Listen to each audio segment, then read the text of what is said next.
Hello friends, कैसे आप सभी। अभी मैं रात में आपके लिए आया हूँ क्योंकि मैं अभी जो इंटरमीडिएट का सेंटअप परीक्षा का जो एग्ज़ाम हो रहा है, मैं उसका आंसर की लेकर के आया हूँ। आपके पास अगर क्वेश्चन है तो क्वेश्चन और कलम लेकर के बैठ जाइए और मैं जो बता रहा हूँ उस आंसर को टिक करिए और फिर पता कीजिए और चेक करिए कि आप कितना सही किए हैं और काउंट करके और कमेंट बॉक्स में बताइएगा। अगर वीडियो समझ में आएगा, मतलब वीडियो अच्छा लगेगा, तो चैनल को सब्सक्राइब करिएगा।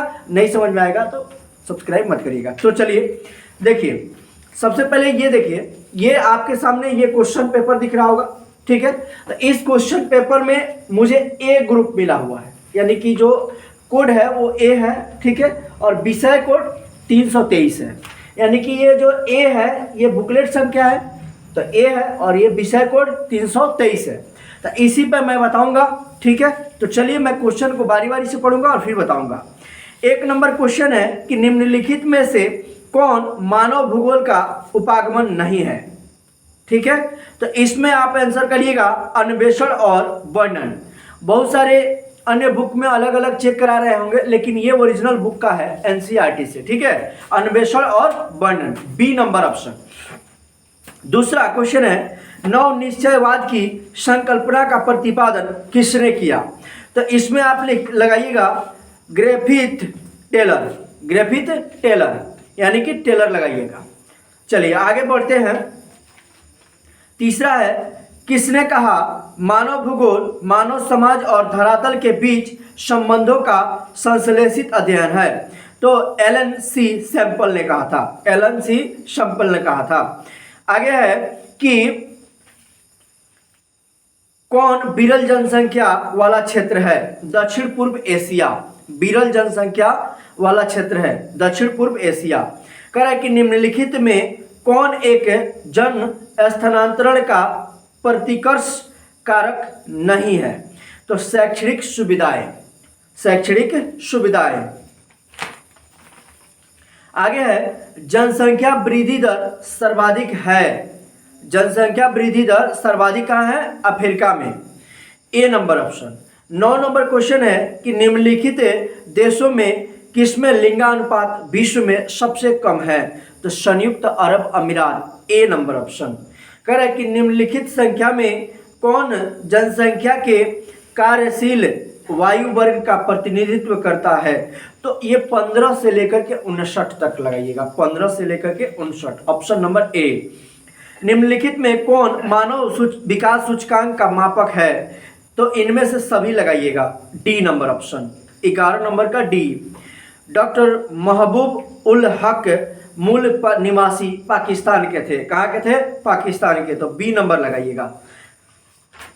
आगे बढ़ते हैं। 13 नंबर में मानव विकास सूचकांक में विश्व के निम्नलिखित देशों में से किसकी कोटि उच्चतम है। तो नॉर्वे की कोटि उच्चतम है, तो नॉर्वे, सी नंबर, 13 का सी। कर्तन दहन कृषि भी कहते हैं, तो कह रहा है कि आदिम निर्वाह कृषि को, यानी कि 14 का सी। सहकारी कृषि अधिक सफल रही है, तो डेनमार्क में लगाइएगा, बी नंबर, 15 का बी, ठीक है। उसके बाद 16 का आंसर नहीं है मेरे पास, 17 का सुनिएगा। रोपण फसल है कपास, रोपण फसल क्या है, कपास, तो सी नंबर, 17 का सी लगाइएगा। 18 में डी लगाइएगा, वस्त्र निर्माण द्वितीयक आर्थिक क्रियाकलाप है, यानी कि वस्त्र निर्माण, क्योंकि खेती प्राथमिक में आता है, व्यापार तृतीयक में आता है, मछली पकड़ना, ठीक है, ये सब किस में आ जाता है जी, तृतीयक में।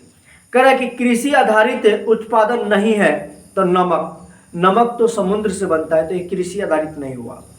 निम्नलिखित में से किस अर्थव्यवस्था में उत्पादन का स्वामित्व व्यक्तिगत होता है। तो पूंजीवादी अर्थव्यवस्था में स्वामित्व व्यक्ति के हाथों में होता है, तो पूंजीवादी अर्थव्यवस्था।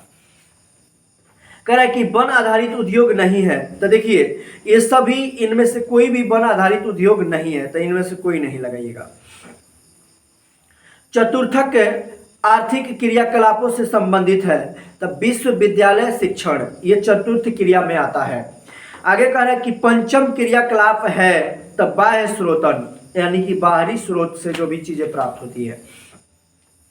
कह रहा है कि लंबी दूरी तक भारी वाहन सामान ढोने के लिए कौन सा परिवहन मार्ग है, तो वो है जल परिवहन, क्योंकि वो भारी वाहन को ढोने के लिए और दूर भी ढोता है और सस्ता भी होता है।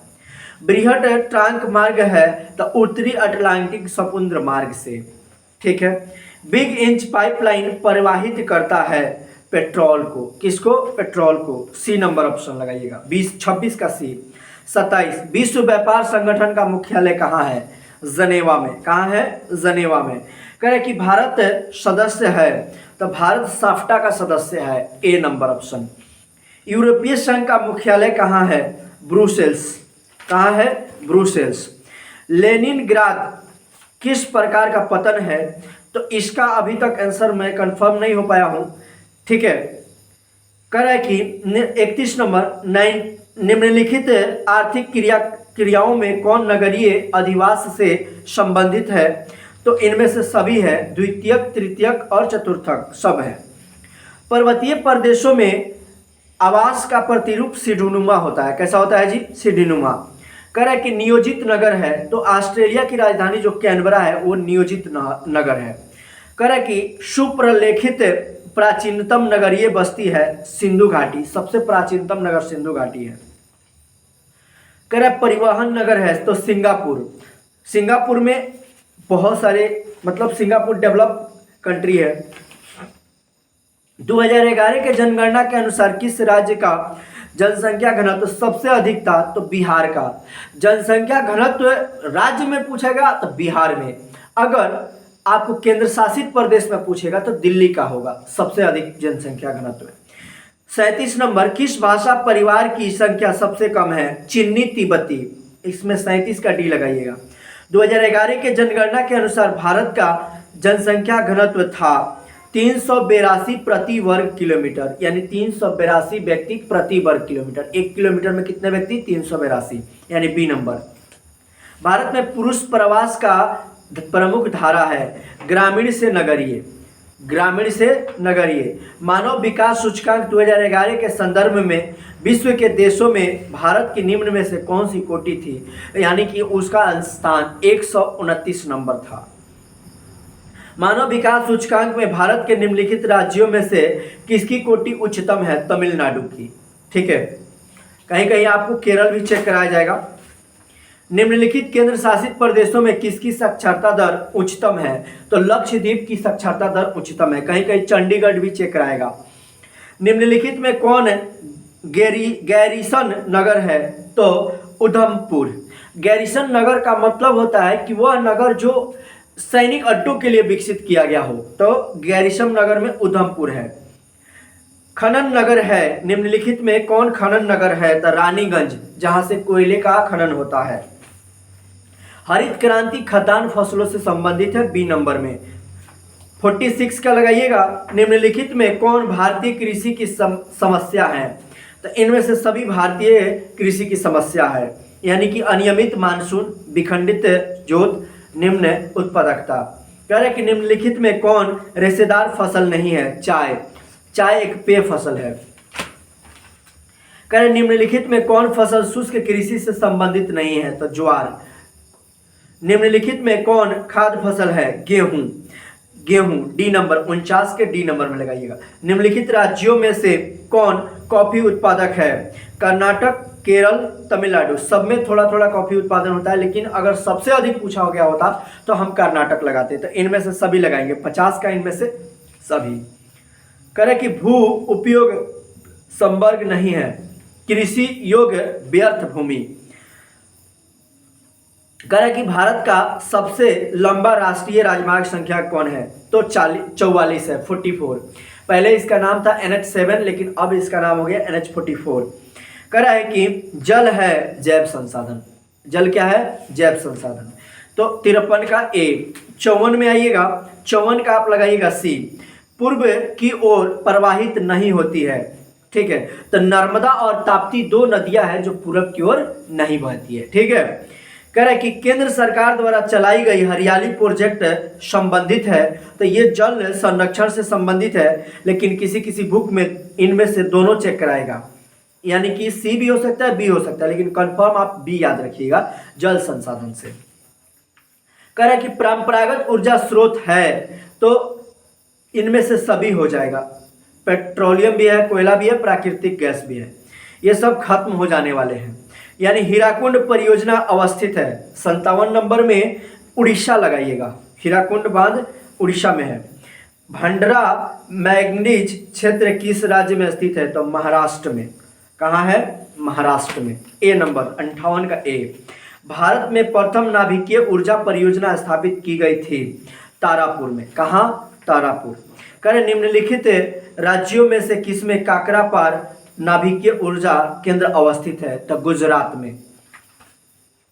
इसका सी नंबर गुजरात 60 का सी। विजयनगर लौह इस्पात केंद्र अवस्थित है तो कर्नाटक में। विजयनगर कहाँ है? कर्नाटक में। कह रहे कि प्रमुख तेल क्षेत्र स्थित है असम में। असम में सी नंबर 62 का सी। उत्तर पूर्वी रेल मंडल का मुख्यालय गोरखपुर है। कहाँ है? गोरखपुर। 63 का ख ब बी यानी कि ख। 64 नई आर्थिक नीति की घोषणा कब की गई? नई औद्योगिक नीति की घोषणा 1991 में यानी 1991 में। बी नंबर ऑप्शन 64 का बी। भारत में वायु परिवहन की शुरुआत 1911 में हुई थी। ए नंबर ऑप्शन। 66 में उत्तर दक्षिण गलियारा जोड़ता है श्रीनगर से कन्याकुमारी तक, यानी डी जोड़िएगा इसका। करें कि स्थलबद्ध पोताश्रय है विशाखापत्तनम। 67 का सी। उसके बाद कंडला पतन है गुजरात में। इस 68 का बी। दो देशों के मध्य व्यापार को अंतर्राष्ट्रीय व्यापार कहते हैं, इसको ए लगाइएगा 69 का ए। और लास्ट क्वेश्चन है ध्वनि प्रदूषण का प्रमुख स्रोत है तो सभी, उद्योग भी, मोटर वाहन भी, लाउड स्पीकर भी। अब यहाँ हमने जो आंसर आपको दिया है ये सभी करेक्ट है।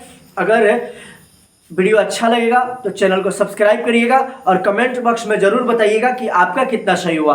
35 में 35 हुआ या नहीं? 70 में 35 बनाना था, 35 में अगर 35 आपका सही हुआ तो आप बेस्ट और बेस्ट है। ठीक है, तो चलिए हम फिर अगले वीडियो में यानी कल मिलेंगे इतिहास का परीक्षा का परिणाम मतलब आंसर की लेकर के। चलिए बेस्ट ऑफ लक, हंसते रहिए और अपनी तैयारी को जांचिए।